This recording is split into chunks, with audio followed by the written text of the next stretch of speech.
Salut à tous, je suis ravi de retrouver sur canalturf.com pour évoquer ce programme du mercredi 15 mai. L'hippodrome de Caen organise en cette journée sa plus belle réunion de l'année, avec en point d'orgue un groupe 1, le Saint-Léger des Trotteurs sous la selle, mais également deux groupes 2, les prix Henri Ballière et Duc de Normandie. Le prix des Ducs de Normandie n'a pas réuni suffisamment de partants. Pourtant, l'épreuve a fière allure pour organiser le quintet.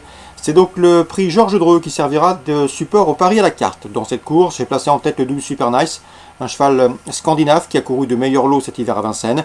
Il a couru 16 fois sur notre sol et en 16 sorties en France, eh bien, il s'est classé à 15 reprises parmi les 5 premiers. Il est également confirmé corde à droite, une victoire et 2 places de deuxième en autant de sorties à droite.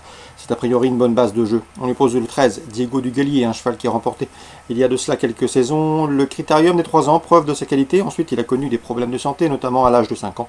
Il est sur la montante, il est confirmé corde à droite et à mon avis, c'est un sérieux opposant pour notre favori, le numéro 12 Super Nice.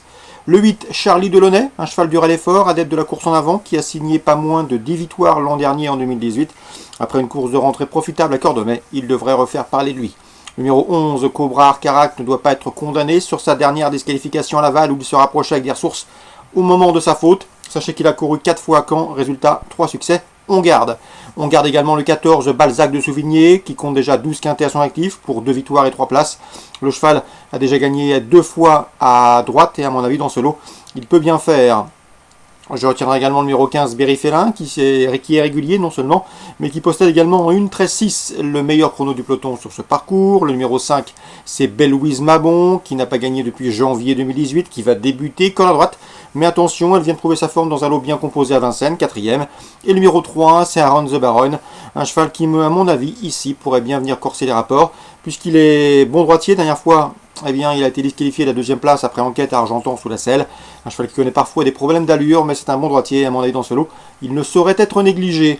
Résumé chiffré, le 12 en base, devant le 13, le 8, le 11, le 14, le 15, le 5 et le 3, on répète, 12, 13, 8, 11, 14, 15, 5 et 3 pour ce quintet du mercredi 15 mai.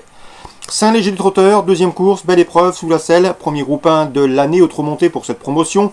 Le 211 Galatégie sera l'indiscutable favori. Il reste sur 2 succès au niveau groupe 2, un cheval qui a été toujours tenu en estime par Christophe Chalon, son mentor. Le cheval vient donc de s'adjuger de groupe 2. Il se présente ici avec la ferme intention de répéter et garder son leadership dans la promotion autre-montée. L'opposition, sans doute les protégés de Philippe Allaire. Philippe Allaire qui peut se targuer d'avoir déjà gagné à 8 reprises cette compétition. Il pourra cette année compter sur le 9 Gospel Pat qui revient entre-montée avec des ambitions, un cheval qui a montré de la qualité à la clé. Et le numéro 10 Guérilla de Sim qui a terminé 2ème derrière Galatégie dans le prix Émine le 13 avril. Le 11, le 9 et le 10 dans le 2e rendez-vous. La 4ème, autre épreuve sous la selle, j'aime beaucoup le 3 d'Alia de Vandel. Elle s'est frottée au meilleur de sa promotion cet hiver, autre-montée, notamment se classant 2ème d'un groupe 2. Ici, le lot est à sa portée. On lui oppose le 10, Carla du Châtelet, confirmé également sous la selle et au plus haut niveau. Et le numéro 7, Dreambreaker, qui a montré de la qualité à la clé et qui revient ici, autre-montée, avec de sérieuses prétentions. Le 3, le 7 et le 10 dans la 4ème, dans l'ordre du programme. Dans le prix des Ducs de Normandie, le temps fort de cette réunion cannaise, nous avons au départ un champion et même plusieurs champions, à commencer par le 611 Aubryon du Gers. Il n'a pas connu la défaite lors de ses 14 derniers parcours, il a remporté cette course l'an dernier, il reste sur une bagatelle de bons résultats, il prépare l'Elite Lob prochainement, c'est sa dernière course en France avant d'être dirigé sur la Suède pour défendre les couleurs tricolores. C'est un crack, difficile de ne pas l'envisager ici sur la plus haute marche du podium. 611 Aubryon du Gers. L'opposition, le 12 Bold Eagle, double gagnant du prix d'Amérique, vous le savez. Il a connu un cuisant échec dans le critérium de vitesse de Basse-Normandie et pourtant c'est un cheval de qualité. Bien que non partant dernièrement, il sera imprudent de l'enterrer rapidement. Il trouve ici l'occasion de montrer son potentiel. 611, 612, l'opposition, sans doute les protégés de Philippe Allaire une nouvelle fois, avec le 9 Traders, un cheval qui a terminé 3ème de cette course il y a 2 ans, 5ème l'an dernier, il tentera de faire ici aussi bien si ce n'est mieux.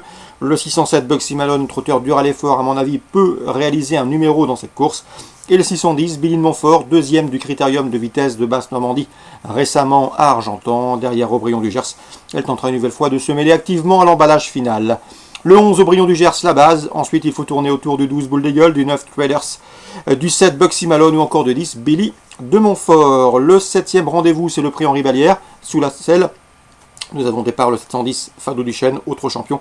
Il a déjà remporté 3 classiques, le Saint-Léger Trotteur sur cette piste l'an dernier, le prix d'essai, le prix de Vincennes. Il vient de remporter un groupe 2 autre montée. À mon avis, dans ce lot, s'il part sur la bonne jambe, il faudra être fort pour le déloger. Le 710 Fado Duchesne, l'opposition, pourquoi pas envisager le 9, c'est Feeling Cash qui a terminé dans son sillage dans le prix d'essai cet hiver à Vincennes, 709, pour pourquoi pas la deuxième place derrière l'intouchable et incontournable Fado Duchesne. Dans la 8e, le 801 Galantouais devrait confirmer son bon succès obtenu dernièrement à Vincennes. Il a gagné avec de la marge il y a de cela quelques semaines. Et à mon avis, dans ce lot, il peut parfaitement confirmer. C'est le 801 Galantouais. Concernant Maison Lafitte Réunion 2, dans la première, j'aime beaucoup le 101, c'est Moubarage, qui a bien débuté 3e. C'est pour ses premiers pas publics, donc ici il peut ouvrir son palmarès.